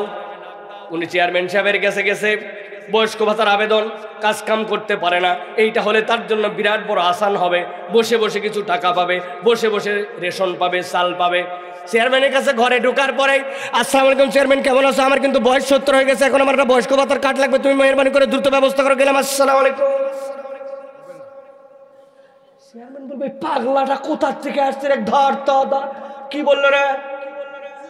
ভালো করে বোঝেন, সাধারণ আপনার গ্রামের এক চেয়ারম্যান, 5000 ভোট যার এরিয়া, কে পোষে না তারে, কিন্তু তার কাছে আপনার একটা বয়স্ক ভাতার কার্ডও তার হাতে নাই। বয়স হলে আপনি সিস্টেমে গেলে অটোমেটিক পাবেন, কিন্তু আবেদন দেওয়ার সময় যদি এরকম একটু বেয়াদবের মতো ঝরঝর করে বলেন, চেয়ারম্যান সহ্য করতে পারে না, বলে পাগলাটা কোত্থেকে আসছে, বেয়াদবটা কোত্থেকে আসছে, আর আমার তামাম জীবনের গুনাহ ক্ষমা নেব।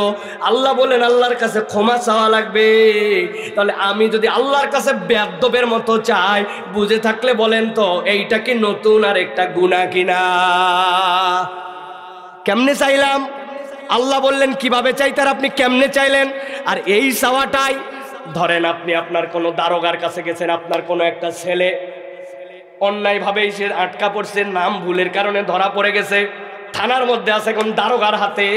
আপনার ছেলের মুক্তি দিবে কি দিবে না? আপনি গেছেন বড় কাজুমাজু করে, ওই জায়গায় যাওয়ার পর উপস্থাপিত হয়েছেন, আপনি তার সামনে কতটা বিনয়ী, কতটা আপনি তার কাছে মাইল, কতটা নরম, কথা বলতে বলতে চোখ দিয়ে পানি পড়তেছে, পারলে তার ঠ্যাং চাপে ধরবেন, কথা ঠিক কিনা? এটা না করে আপনি এখন দারোগার কাছে গেছেন, যাওয়ার পরে যদি বলেন দারোগা সাহেব আমার উমুক, আমার বেটার উমুক, আমার মেহরবানি করে তাড়াতাড়ি আমার বেটাকে আপনি বাইর করে দেবেন, বলছে আর বাপ সহ আটকা, কথা ঠিক কিনা? আমি বুঝানোর জন্য বললাম, হিসাব মিলায় দেখেন, গুনার শেষ নাই, আমলের অবস্থা ভয়াবহ, কিন্তু আল্লাহর কাছে আদর করে দরদ নিয়া আল্লাহর কাছে ক্ষমা চাওয়ার মতো আমাদের মেন্টালিটি নাই। মানুষের কথা বাদ দেন, আমি কি আপনার সামনে বলতে পারবো জীবনে এমন একটা সিজদা আছে, টানা 20 মিনিট সিজদা দিছি, চোখগুলা যেন খুলে পড়ে যায়, হাত দিয়ে আল্লাহর কাছে দোয়া করতে করতে এমন হয়েছে হাত আর রাখতে পারি না, হাত মনে হয় নেমে যায়, আল্লাহর কাছে কানতে কানতে একটা রুকুতে মনে হয়েছে মাথা ঘুরে বোধহয় পড়ে যাব, গুনাহ তো আসমান সমান, কিন্তু 10 মিনিটের রুকু নাই, 10 মিনিটের সিজদা নাই, আধা ঘন্টা আল্লাহর কাছে হাত তুলে দোয়া করছি, পুরা জীবনে আমাদের নাই। তাহলে আল্লাহ বলছেন সুম্মাইয়াস্তাগফিরিল্লাহ, আল্লাহর কাছে ক্ষমা চা, কিন্তু ক্ষমাটা যেমন তেমন নয়, আল্লাহর কাছে চাওয়ার মতো চাওয়া লাগবে, ঠিক কি না?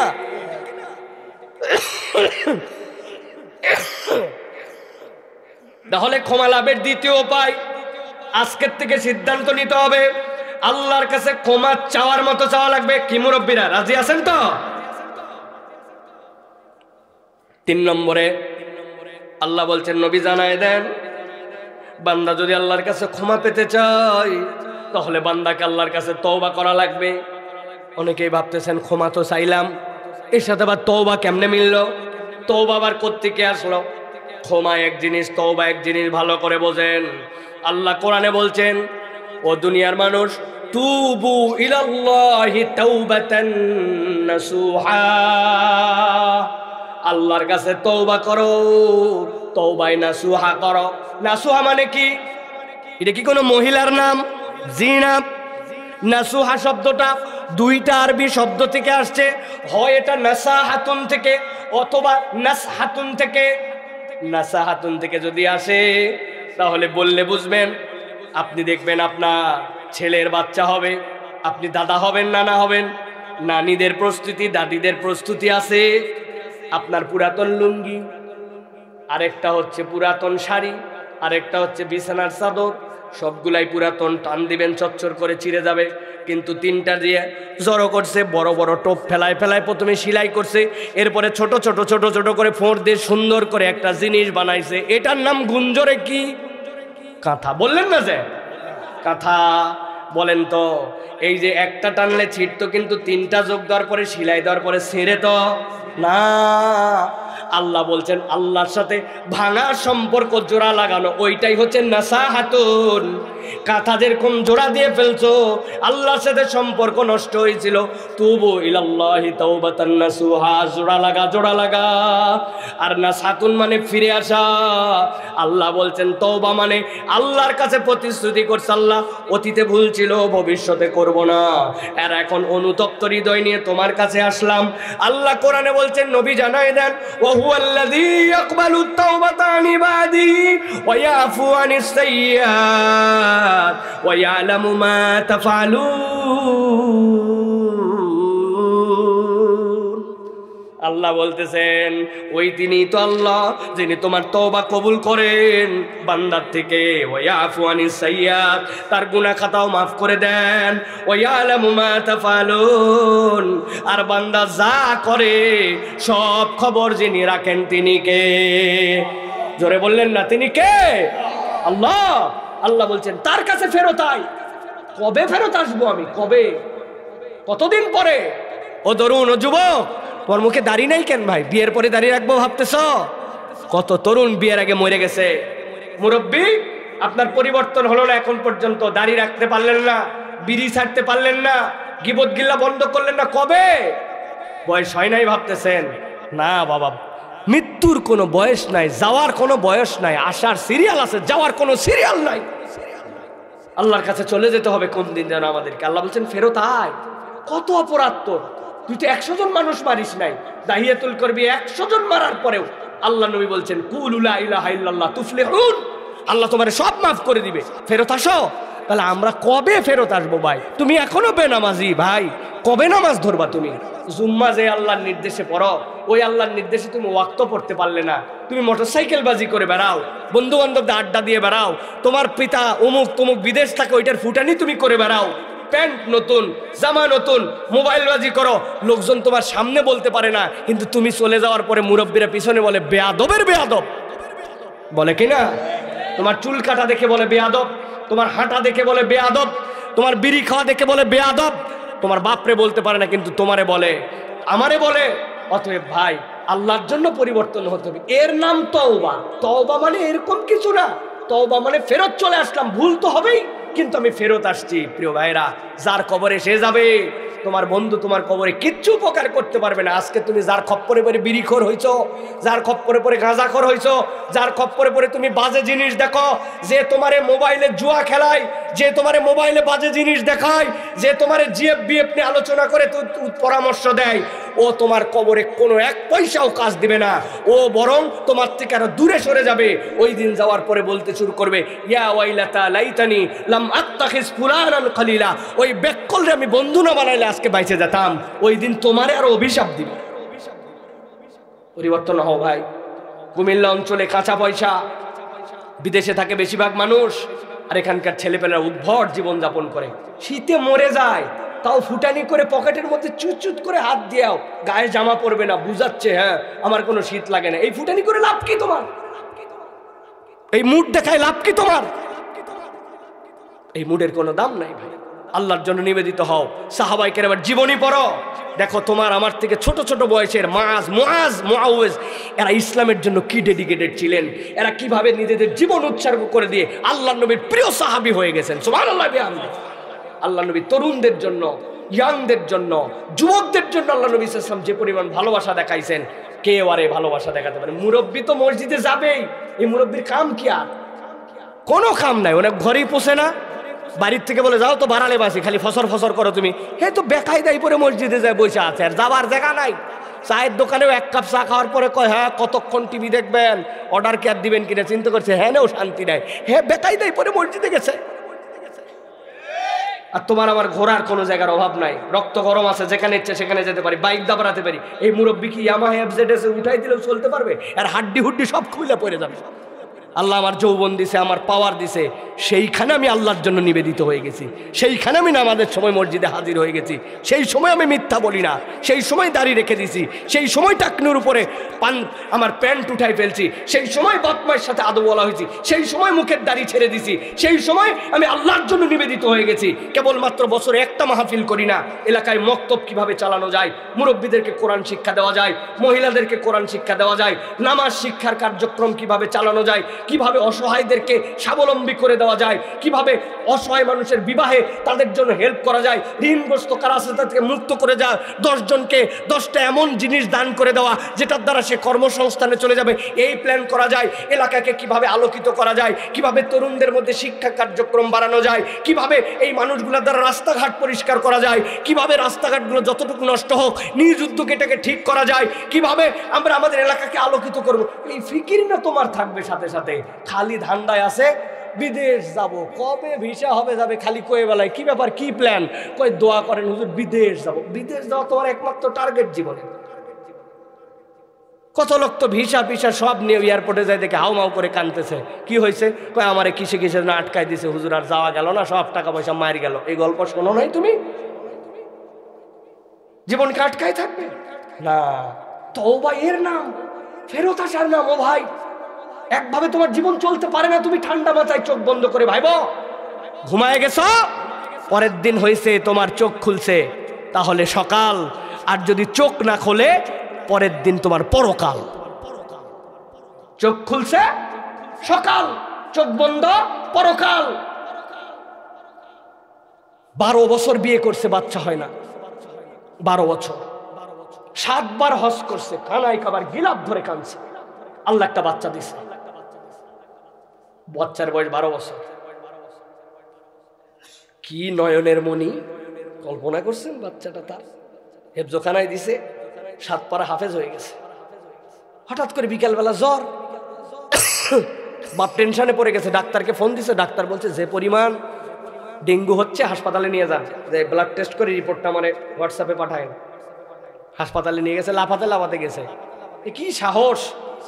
যারা রক্ত নিছে তারাও বলছে আরে কান্দে নাই বাচ্চা, কি সাহস রে। রক্ত নিয়ে বের হয়ে আসতেছে, হাসপাতালের গেটের সামনে কেন জানি বাচ্চাটা একটু মাথা টলে পড়ে গেছে। পড়তে দেরি, এমার্জেন্সিতে নিয়ে গেছে, চেক করতে দেরি, মরা শেষ।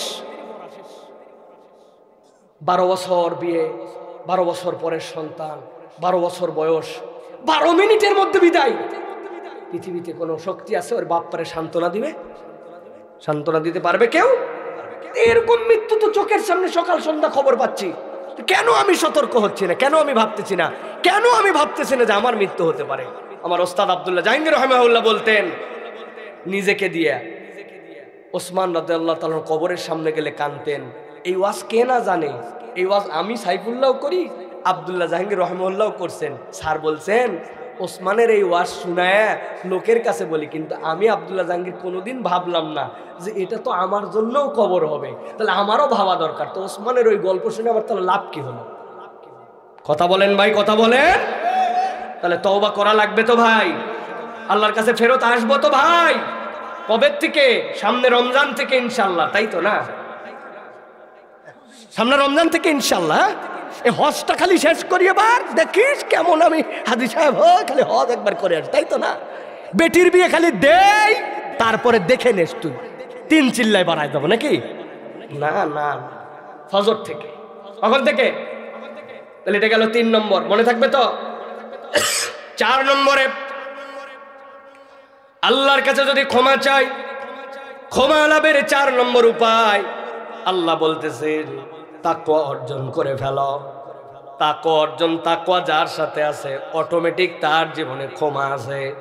এটা হচ্ছে আপনি দেখছেন কিনা, চাল যেগুলো অটো রাইস মিলে দেয়, শুধুমাত্র ধানটা নিয়ে যেয়ে দিয়ে দেয়, ওই ভিতরে ওই ধান সিদ্ধ হয়।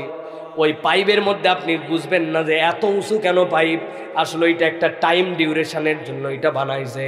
ওইটা পর্যন্ত ভয়ের দিয়ে আস্তে আস্তে করে যায়, ওর মধ্যে ওইটা শুকায় যায়। যাওয়ার পরে আবার যখন পরে 2টা সিদ্ধ লাগলে আবার 2বার বয়েল হয়, হওয়ার পরে আবার উঠে যায়। যাওয়ার পরে এরপরে কাটার জায়গাতে যায়, কাটার জায়গাতে যাওয়ার পরে কেটে যায়, কাটার পরে ঝাড়ার জায়গাতে যায়, ঝেড়ে যায়, ঝাড়ার পরে বস্তা চলে আসে, বস্তার মধ্যে মুখ প্যাকেট করে লোক কেবল খামালের মধ্যে দিয়ে দেয়, একদিক থেকে ঢুকায় একদিক থেকে বের করে দেয়। আল্লাহ বলছে আল্লাহর কাছে তোমার জন্য এরকম ক্ষমা প্রাপ্তির একটা চান্স আছে। ওই পদ্ধতিটার নাম হচ্ছে তাকওয়া অর্জন করা। আল্লাহ বলছেন নবী আপনি জানায় রাখেন, ইন্নাল্লাযীনা ইয়াখশাউনা রাব্বাহুম বিল গায়বি লাহুম মাগফিরাতুন ওয়া আজরুন কাবীর। আল্লাহ বলছেন জানায় রাখেন আমার হাবিব, নিশ্চয় যারা আল্লাহকে ভয় করে, দিলের মধ্যে রবের ভয় যাদের ঢুকে গেছে, বিল গায়ব, তিনি তো হচ্ছেন সেই রব যিনি অদৃশ্যের খবর রাখেন। আমার যেখানে কেউ দেখে না সেখানে আল্লাহ দেখে, ঘরের মধ্যে কেউ নাই, আমার ফোন আর আমি যা ইচ্ছা তাই দেখতে পারি, আমার বাথরুমের ভিতরে আমি আর আমার কেউ নাই। আল্লাহ বলছেন ওই বান্দা তখনও ভয় করে তার রবকে। আল্লাহ বলছেন ওই বান্দার এই ভীতিটা আল্লাহর কাছে এত মূল্যবান, লাহুম মাগফিরাতুন ওয়া আজরুন কাবীর। এই ভীতির কারণে আল্লাহ রাব্বুল আলামিন তার গুনাহ খাতা মাফ করে দেন। সুবহানাল্লাহ। আল্লাহকে ভয়, এর বাহিরে আমাদের আর কোনো জীবন নাই। দুনিয়ায় অনেক দুদক আসলো, অনেক কিছু আসলো, কিন্তু বাংলাদেশ ব্যাংকের দুর্নীতি ঠেকাতে পারছে? দুদক নিজেই দুর্নীতিগ্রস্ত, ঠিক কিনা? 5টা ব্যাংক হাওয়া করে দিল, কোটি টাকার আমানতদার ব্যাংকের সামনে বসে থাকে, 5,000 টাকা দেয় না, এরকম ব্যাংক বাংলাদেশে আছে। তাহলে ব্যাংক মনিটরিং কমিটি ছিল, দুদক ছিল, এ নিজেই শস্যার মধ্যে ভোট ঢুকে হাওয়া করে দিল। কারণ কি? অশিক্ষিত না, শিক্ষিত, কিন্তু এদের দিলের মধ্যে আল্লাহর ব্যাপারে বিন্দু মাত্র ভয় ছিল না, ঠিক কিনা? যা ছিল সব লোক দেখানো, হাওয়া করে দিয়েছে দেশ। আল্লাহ বলছেন এইটা দিয়ে সোনার বাংলা কেন, কোনোদিন ছাইয়ের বাংলাও হবে না। যদি বাংলা পরিবর্তন করতে হয় তাহলে কোরআনের নৈতিকতায় পরিবর্তন করতে হবে, ঠিক কিনা? এই জন্য দেখবেন সবচেয়ে বেশি আক্রমণ এবং বিদ্বেষ কোরআনকে নিয়ে, ঠিক না? এত দুঃসাহস এবং আস্ফালন কিছু মানুষের বেড়েছে যারা কোরআনুল কারীমের মধ্যে এই রকম মুসলিম প্রধান দেশের মধ্যেও আগুন লাগায় দিতে তারা গায়ের মধ্যে বাঁধায় না। ব্রাহ্মণবাড়িয়ার মতো জায়গাতে তারা কোরআনুল কারীমের মধ্যে আগুন লাগাইছে, সেটাকে নিক্ষেপ করে দিয়ে পা দিয়ে দলেছে। কারণ কি? কারণ দেখবেন কোরআন, সুন্নাহ, আল্লাহ, রসুল এইগুলাকে নিয়ে যখন কেউ উপহাস করে, এর বিপক্ষে কার্যকর কোনো আইন, দৃষ্টান্তমূলক কোনো শাস্তি নাই। এইটা না থাকার কারণে একদল এটাকে আস্ফালন বাড়ায়া নিজেদের অস্তিত্বের জানান দেয়। এরা মূলত ইসলাম বিদ্বেষী, বাংলাদেশের তাওহীদপন্থী মানুষের দুশ্মন, ঠিক কিনা? আমরা এই জন্য দাবি জানাতে চাই, যারা আল্লাহ নিয়ে কটূক্তি করে, নবী নিয়ে কটূক্তি করে, কোরআন নিয়ে যারা এরকম বাজে কথা বলে, আমরা তাদের ব্যাপারে বলে দিতে চাই সরকারকে কার্যকর পদক্ষেপ নিতে হবে। এইগুলাদের এই সকল ধৃষ্টতাপূর্ণ আচরণের বিপক্ষে তাদেরকে দৃষ্টান্তমূলক শাস্তির আওতায় আনতে হবে। তারা চায় সুন্দর একটা দেশের মধ্যে আবার যেন ক্ল্যাশ বাঁধে। দেখবেন এই জন্য নানান দিক থেকে উস্কানি দেয়। যেখানে 90% মানুষ একদিকে, তখন কতগুলা বামরাম একদিকে হয়ে তাদেরকে আবার তাও দেয়, তাদেরকে আবার সাহস যোগায়। এতে বোঝা যায় এরা হচ্ছে শয়তানের দোসর, ঠিক কিনা?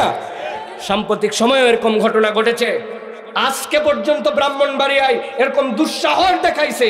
সেখানে যখন মুসলমানরা তাদের অস্তিত্বের জায়গাতে প্রতিবাদ জানাতে চায়, মুসলমানের কোরআন তার হৃদয়ের সাথে, তার জীবনের কি দাম, আল্লাহর কালামকে রক্ষা করার জন্য মুসলমান তার জীবন দিতে জীবনেও কুণ্ঠিত হয় নাই। এই বাংলাদেশেও লক্ষ তরুণ আছে জীবন দিয়ে দেবে, ঠিক কিনা? কিন্তু আপনি এটাকে আমলে নিচ্ছেন না, উল্টা এটার প্রতিবাদ করলে আপনারা যখন এটা করতেছেন না, তখন তাদেরকেই উল্টা বলতেছেন, মত সৃষ্টি করতেছে। আপনি বলতেছেন মত প্রকাশের স্বাধীনতা। আমি আপনাকে বলে দিতে চাই, আল্লাহর ব্যাপারে, কোরআনের ব্যাপারে, ইসলামের ব্যাপারে আপনি যদি আপনার মত প্রকাশের স্বাধীনতা এটা বলেন, তাহলে আমিও বলবো আল্লাহ আমাকেও এই শক্তি দিয়েছেন, যেই মুখ দিয়ে আল্লাহর বিপক্ষে, নবীর বিপক্ষে কথা বলা হবে, ওই জিহ্বা টেনে ছিঁড়ে আইনের সামনে হাজির করে দেওয়া, এটাও আমার অধিকার। ওই ব্যক্তিকে ধরে নিয়ে এসে বিচারের মুখোমুখি করে কোর্টের কাছে সোপর্দ করা আমার অধিকার, এটাও আমার দায়িত্ব। অতএব আমরা বলবো এই সকল ফাজলামি করে দেশকে বিশৃঙ্খল করেন না, অস্থিতিশীল করেন না।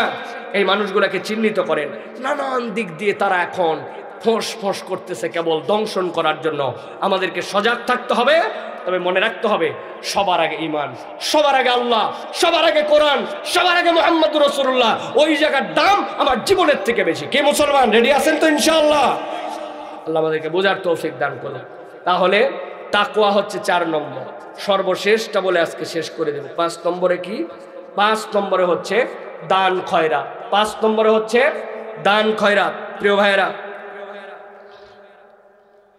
আল্লাহ নবী সাল্লাল্লাহু আলাইহি সাল্লাম বলছেন, তুমি যদি আল্লাহর কাছে ক্ষমা চাও, আল্লাহ রাব্বুল আলামিনের কাছে যদি ক্ষমা পেতে চাও, ঈমান তোমার আছে, সাথে নেক আমল লাগবে।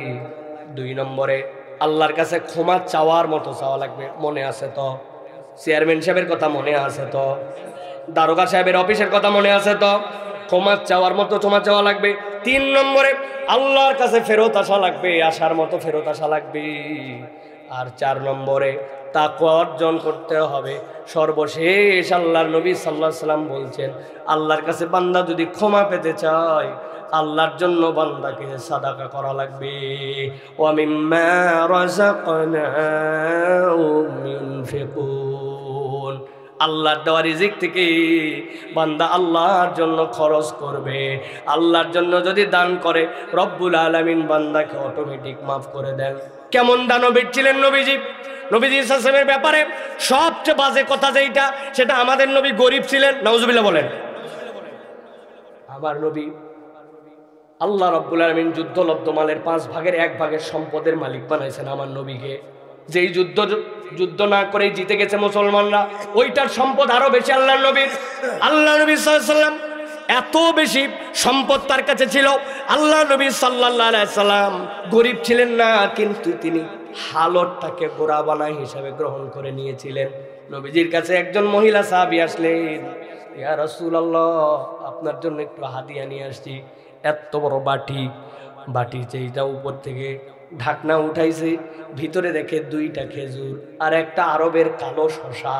যারা মক্কায় গেছেন, হজে গেছেন, তারা এই শশা খাওয়ার কথা। ছোট্ট একটু কালো শশা পাওয়া যায় আরবে। 2টা খেজুর আর একটা শশা নবীজির জন্য নিয়ে আসছে। আপনি ভাবেন তো, আপনার কেউ যদি 2 শশা, 1 শশা আর 2 খেজুর দেয়, আপনার কিরকম অবস্থা হবে?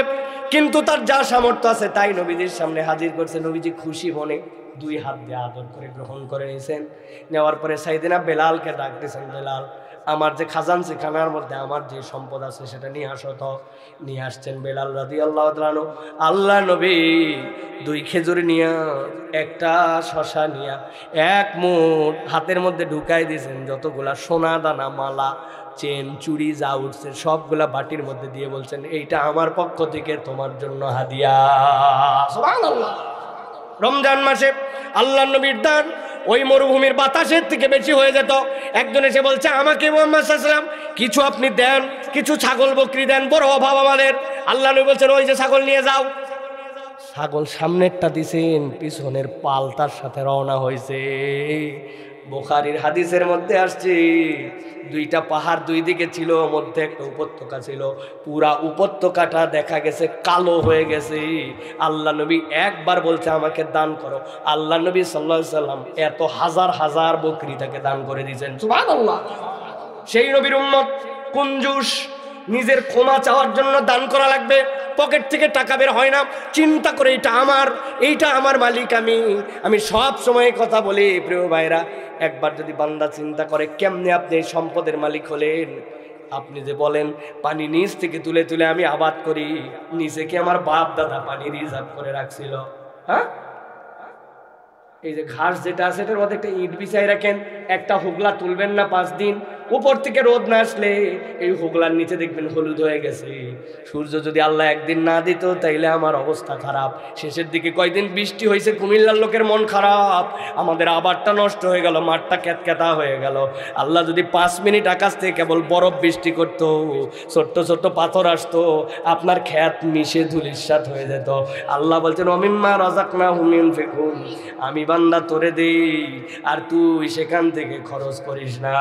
এই খরচ আল্লাহর স্বার্থে নয়, এই খরচ আমাদের ক্ষমার স্বার্থে করা লাগবে, ঠিক কি না? জুম্মার দিন গেছে না ভাই, মসজিদের দান বাক্স আপনার সামনে আসছিল তো ভাই, আসছিল তো না? কত গতিতে পার করছেন? 5G না 6G, ওরে বাবা খালি খেস খেস খেস খেস করে মাথার থেকে চলে গেছে। 20টা টাকা আল্লাহর ঘরে দেয় না কেন? দেশ নাই ভাই, আমি ছাত্র, আমি বেকার, বদমাইশ কোথাকার। তুমি ছাত্র মানে কি শুরু করছো তুমি? এলাকায় ওর বন্ধু আসছে, চায়ের দোকানে চা খাওয়ার পরে বলছে তুই বিল দিবি না, আমার এলাকায় তুই আসছিস। ওই বললেই হবে নাকি? কতদিন পর দেখা হয়েছে তোর সাথে, তুই বিল দিবি না, তুই দিবি না, তুই দিবি না, তুই দিবি না, ধাক্কা ধাক্কি আছে কিনা? তুমি চায়ের বিল দেওয়ার সময় ধাক্কা ধাক্কি করো, আর আল্লাহর কথা 20 টাকা দেওয়া তোমার পকেট থেকে বের হয় না। একটা জামা আয়রন করতে 10 টাকা লাগে, মুরব্বী এক পানের সাথে যদি এক চার বিস্কুট খায় 12-13 টাকা বিল চলে যায়। অথচ শুক্রবার দিন মসজিদের সামনে দান বাক্স পার করে দেয়, 20 টাকা দেওয়ার তৌফিক হয় না। এইরকম যারা যারা আছেন তারা হাত তোলে। এই একটা সলিড বাচ্চা পাইছে, ওই দেখেন অবুঝত, ওই জন্য সত্যই তুলছেন। আপনারা সত্যি না দিয়েও হাত তোলেন না। আমি আর লজ্জা দিব না আপনাদেরকে। এই বাচ্চারা, আগামী জুম্মার থেকে আম্মুকে বলে আসবা যে হুজুর বলে গেছে 20 টাকা না দিলে মসজিদে যাব। মায়ের পক্ষ থেকে, মায়েরা যারা ওয়াজ শুনতেছেন, আপনার ছেলেকে কনফার্ম করবেন আল্লাহর ঘরে আপনি 20 টাকা দিবেন না। 100 জন মুসল্লি যদি 20 টাকা করে 2000 টাকা হয়, 4 জুমা মিলে 8000 টাকা হয়, 200 জন হলে 16,000 টাকা হয়, 400 জন হলে 32,000 টাকা হয়, 40,000 টাকা হয়ে যায়। মসজিদের সব আয় ব্যয় খরচ শেষ হয়ে যাবে। বাপরে, প্রবাসীরা মাসে মাসে লাখ লাখ টাকা বানায়, আর গুঞ্জনের মুয়াজ্জিনের বেতন 5,000, ইমাম সাহেব 6,500। লজ্জা করেন আপনাদের। আবার পরিচয় দেন ওই মসজিদের আপনি সভাপতি, ওই মসজিদের সেক্রেটারি। লজ্জা করেন। মিনিমাম আপনার মসজিদের ইমামের বেতন হতে হবে 15,000 টাকা মিনিমাম। আপনি বাজার করেন না, আপনার হুঁশাক্কেল নাই, কেমনে সংসার চলে মানুষ আপনি জানেন না। 1 কেজি ইলিশ মাছ তার খেতে মন চাইলে কয় টাকা খরচ করতে হয়? আজকেও ইলিশ কিনছি 2200 টাকা, চাই 1 কেজি মাছের দাম, মাথায় খারাপ, ভয় লাগে মাছ কিনতে। তাহলে আমরা আমাদের ইমাম মুয়াজ্জিন তাদেরকে যদি সম্মান না দেই, এটা আসমান থেকে নেমে আসবে? এটা আপনার আমার সহযোগিতা লাগবে। আপনি আমি সহযোগিতা করলে তো দিবেই সবাই, ঠিক না? তাহলে পকেট বড় করেন, দানের নিয়ত করেন, পারবেন ইনশাআল্লাহ।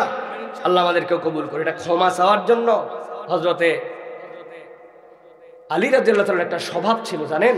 হযরত আলী রাদিয়াল্লাহু তাআলা যখনই কোনো ভুল করতেন, ভুল মানে কি ওই সেন্সে তো সাহাবীদেরকে ভুল বলা যাবে না, কিন্তু মানুষের হয় না যে নিজে একটা নিয়ত করছেন সেটা তিনি করেন নাই, উনি যখনই তওবা করতেন তখনই সাদাকা করতেন। এই আমার ভুল হয়েছে, কথার কথা মিথ্যা কথা বলে ফেলছি, আহা মিথ্যা তো বলার কথা, আল্লাহ তুমি আমাকে মাফ করে দাও, আমি আর মিথ্যা কথা বলবো না। 100 টাকা পানিশমেন্ট হিসেবে দান করলাম, 2 রাকাত নামাজ পড়বো। আর যদি একবার মিথ্যা বলি, এবার 200 টাকা দিব আর একটা রোজা রাখবো। পরের দিন আবার মিথ্যা কথা বলে ফেলছে, 200 টাকা দিছে, সাথে একটা রোজা রাখা লাগছে। 3 দিনের দিন শয়তান বলবে তুই আর মিথ্যা বলিস না বাবা, মিথ্যা বললেই আমার লস। রোজা রাখে, দান করে, আবার আল্লাহর কাছে তওবা করে, অটোমেটিক ঠিক হয়ে যাবে। খালি মিসাই আস্তাগফিরুল্লাহ আস্তাগফিরুল্লাহ আস্তাগফিরুল্লাহ, এত সস্তা নাকি আন্দাজ আস্তাগফিরুল্লাহ আস্তাগফিরুল্লাহ বলে হলো। এই জন্য তওবার সাথে দান সাদাকা আমাদের যুক্ত করতে পারবো ইনশাআল্লাহ, পারবো ইনশাআল্লাহ। আল্লাহ আমাদেরকে তৌফিক দান করুন।